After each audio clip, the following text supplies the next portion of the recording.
Welcome to episode 11 of the Blind Date Followed Me Home project.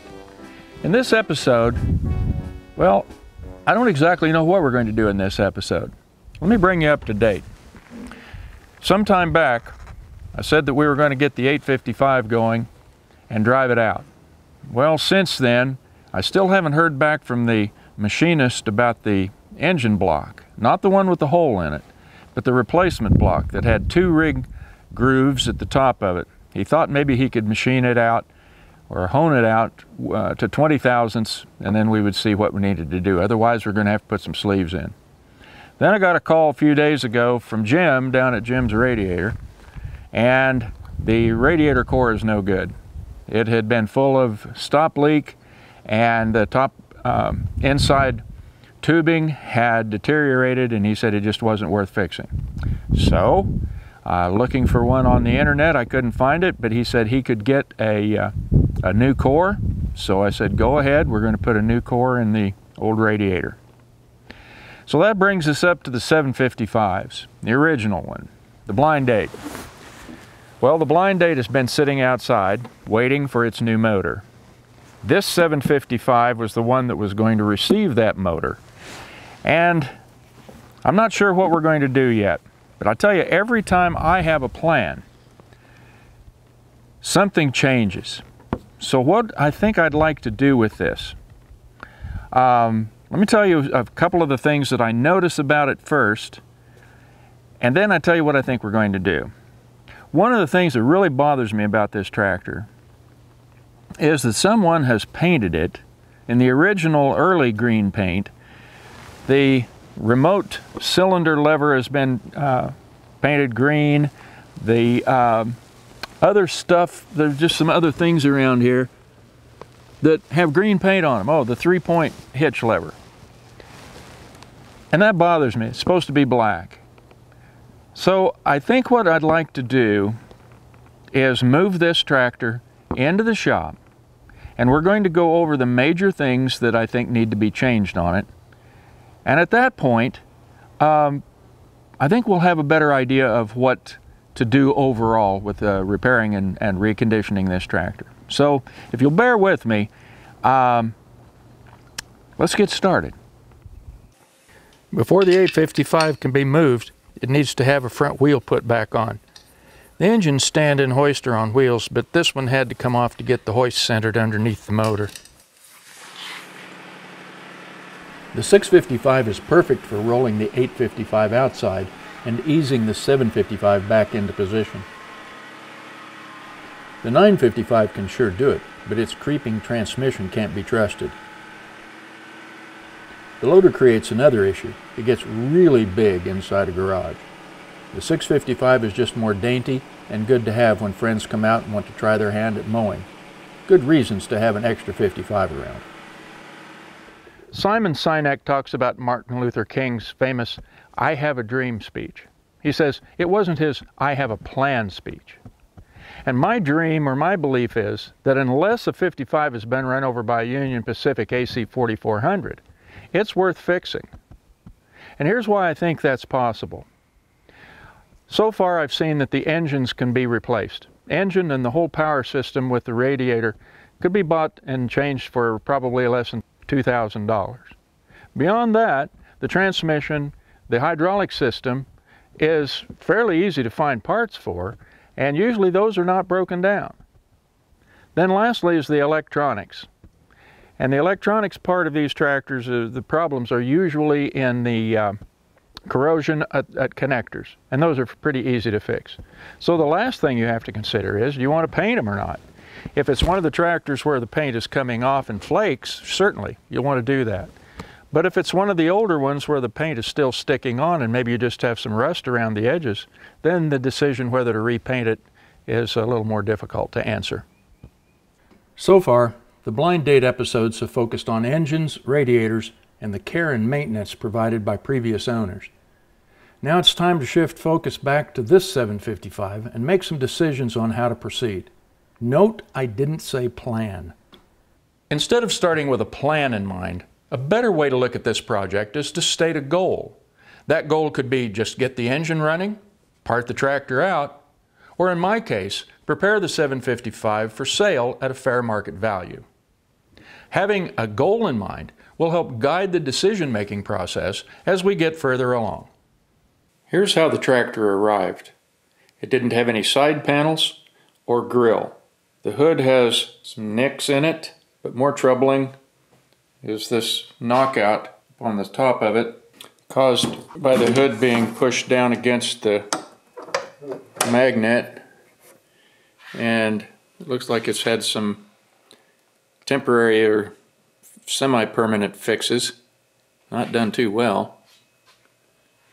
Got overspray on the muffler shield, the throttle cable, heads of bolts, another bolt in there that doesn't have any. These bolts on the panel, the foot plates are supposed to be clear. The remote lever has been painted green, should be black, and the linkage is well worn in both directions. The 3-point lift lever been painted just down to there, as well as the differential lock lever, the PTO lever, and the 4-wheel drive for the front lockout lever. The decal on the cover plate has been painted over. Rust is starting to form around the sheet metal openings. Some more overspray on the muffler. In some places the paint's worn down to bare metal. Unfortunate that this decal is chewed up, because boy, those are expensive. And in a related mechanical issue, there's considerable wear in the linkage of the hydrostatic pedals. So we'll have to get into that linkage down there to see what can be done. And this issue here is not a big deal. I mean, the paint back here in the frame and such as that is not going to be a critical change in the way the tractor operates. But removal of this sheet metal gives us access to the transmission lever, and that's an important thing that we're going to have to check on. So cosmetically, there's quite a bit to consider touching up, repainting here. But if we're going to be gaining access to the interior parts of the tractor and we have the sheet metal off anyway, then it's probably prudent to consider a repaint of this tractor.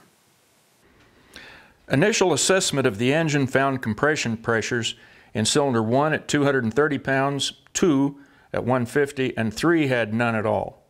Obviously there's something wrong, but what? Keeping the goal in mind, is it more cost effective to A, put in the new engine, or B, give this engine a chance? I'm going with option B, assess what this engine needs and then decide.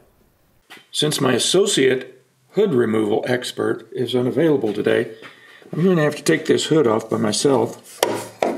And here's a bolt missing. I'm going to loosen this one up, because we're going to need to get it out of our way. And there's no easy way to do this.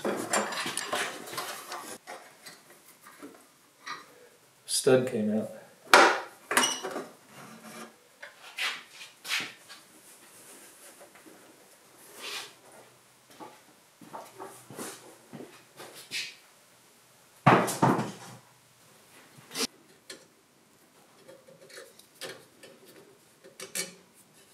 I didn't realize it then, but hooking up with the blind date and rescuing 2 more diesels in distress would introduce me to the 55 series dark market. Odd looking bolt. And its steamy radiators. And a long bolt with a lot of washers. Who are these tractors? What's their story? They aren't talking, but they can tell us a lot when we ask the right questions. More importantly, how can this information add value when someone is interested in working on their tractor or buying a used 55? Some of these are nice OEM bolts. Consider the sources. If you bought your tractor new, then you know its history. Otherwise, they come from implement dealers where someone trades in a 55 for a newer unit, government liquidation, social sites like Marketplace, and online auctions like Purple Wave. To date, the 3 blind date projects tell me that people were just tired of dealing with their problems and wanted a divorce. During this process, I want to learn as much as I can about these tractors, because when I sell one, I want it to be rehabilitated to from factory condition. Original paint and parts were practical, and everything works as expected. Now it's a little easier with the ratchet. I'm also noticing overspray on the flasher, all this stuff up in here, green paint on the valve cover, as well as the muffler and the muffler shield.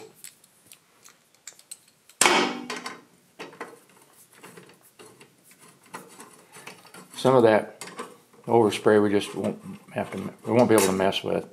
Take too much time.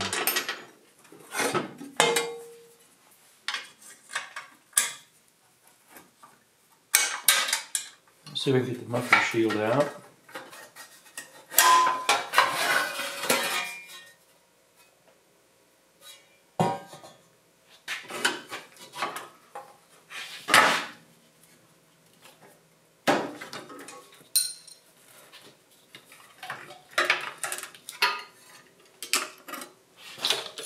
And now this gives us access to the 4 bolts that hold the air cleaner bracket at the back of the head. As we're getting a little deeper into this project, let me give you a little tour. You know, like along the highway, those signs of historical markers, interesting things. Notice this patch that holds the air cleaner bracket together. That's a weak spot. And also, these 2 bolts missing from the muffler bracket that holds the actual muffler to the engine. These bolts back in here on the blind date engine, only 2 bolts were holding that plate, and I had to drill out and tap the other 2. I made a mention to that effect back in the first extra, where I had to go to Fastenal and locate the right tap and drill bit. We're doing this in order to get the valve cover off. What I thought about doing was starting at the top and seeing why we have such a drastic loss of compression in that number 3, I believe it was.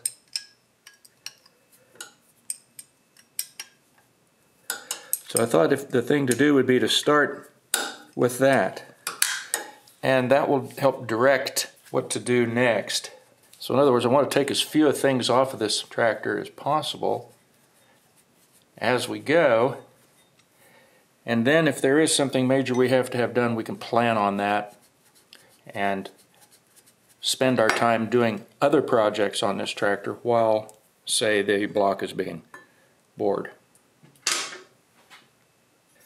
Got some water here, and water coming out of the back of the head, that freeze plug.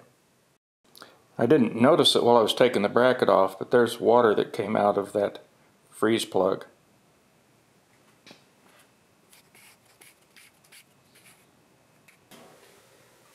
Finding the freeze plug or soft plug on the back of the head leaking indicates that we really need to get the head out of there so we can clean that up and get that piece fixed.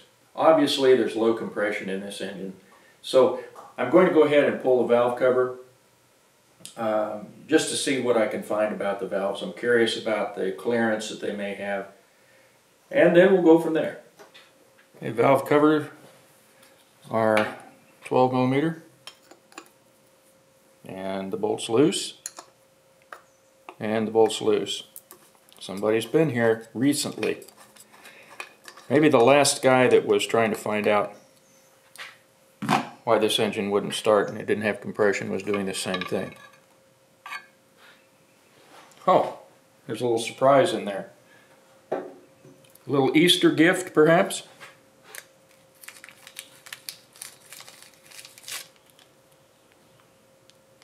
A plastic bag of valve caps.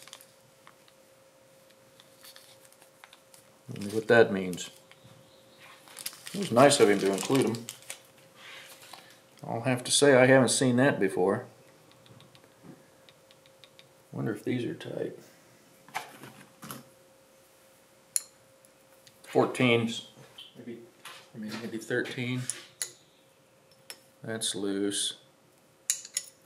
Loose. Okay. I also see that the push rods are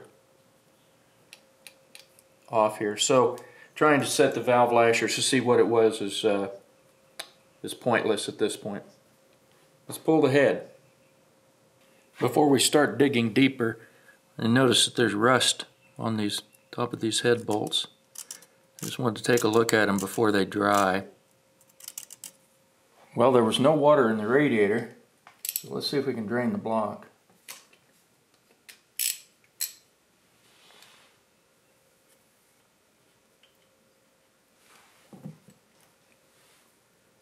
Well, it looks like the most water that was in the system was held between the air cleaner bracket and the soft plug on the back of the head. Alright, here's an update. No matter whether we put the new engine from the blind date in this tractor or repair this one needs to come out. So, that change of plan. I'll leave the head on for now. It'll be easier to get the water pump off with the radiator out of the way. Well, while I was up having lunch, I thought about this business of putting this engine halfway back together. There's no way, with these valves not working, was there a way to check the compression pressures? And I don't think it's fair just to believe this engine has had a fair shake, at least for me. And so what I'm going to do is go ahead and put this valve train back together, adjust the clearances, and run another compression test. I think it's the only fair thing to do. That way we'll have knowledge of what the inside of this engine is doing. Well, I've got 5. I've got a spare over there with another motor. Like in archaeology, once you start taking things apart, you destroy the evidence. So you want to document as much as you can as you're going. Alright, we'll begin with cylinder number 1, the one by the flywheel.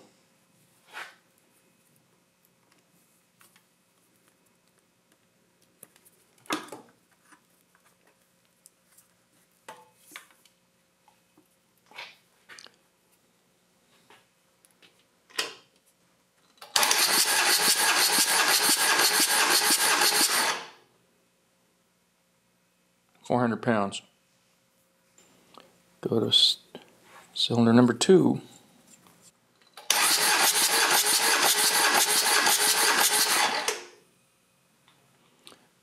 Another 400. Now we're going to go into number 3. See if you can see the gauge. Here we go.